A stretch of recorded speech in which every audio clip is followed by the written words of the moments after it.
Un monde machine verrait donc bientôt le jour avec à la clé une promesse d'immortalité. Mais pour qui et pourquoi faire ? Dans 20 ans à peu près, je dirais en 2029, une machine, une intelligence artificielle pourra égaler le cerveau humain, puis le dépasser.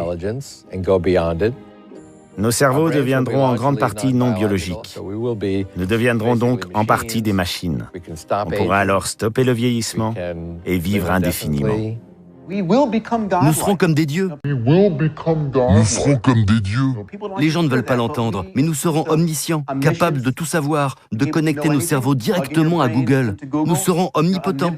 Nous pourrons maîtriser un objet à l'autre bout de la planète. Nous serons omniprésents, capables de connaître les pensées de quelqu'un au Japon ou à Hawaï, n'importe où et à n'importe quel moment.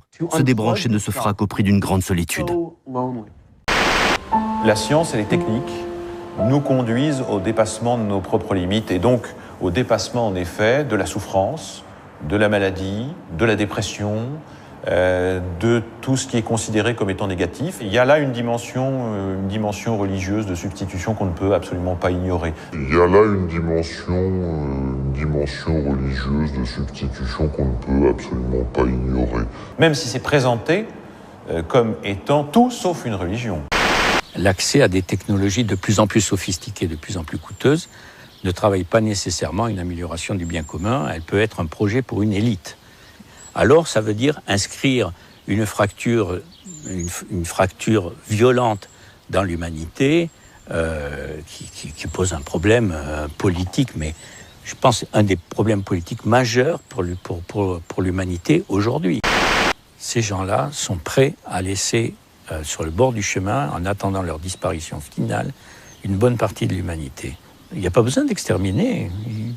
Il y a des gens qui s'effaceront parce qu'ils seront moindres. Ils seront moindres et donc condamnés à disparaître. Donc quelque part, il y a une espèce de césure acceptée, de fracture acceptée.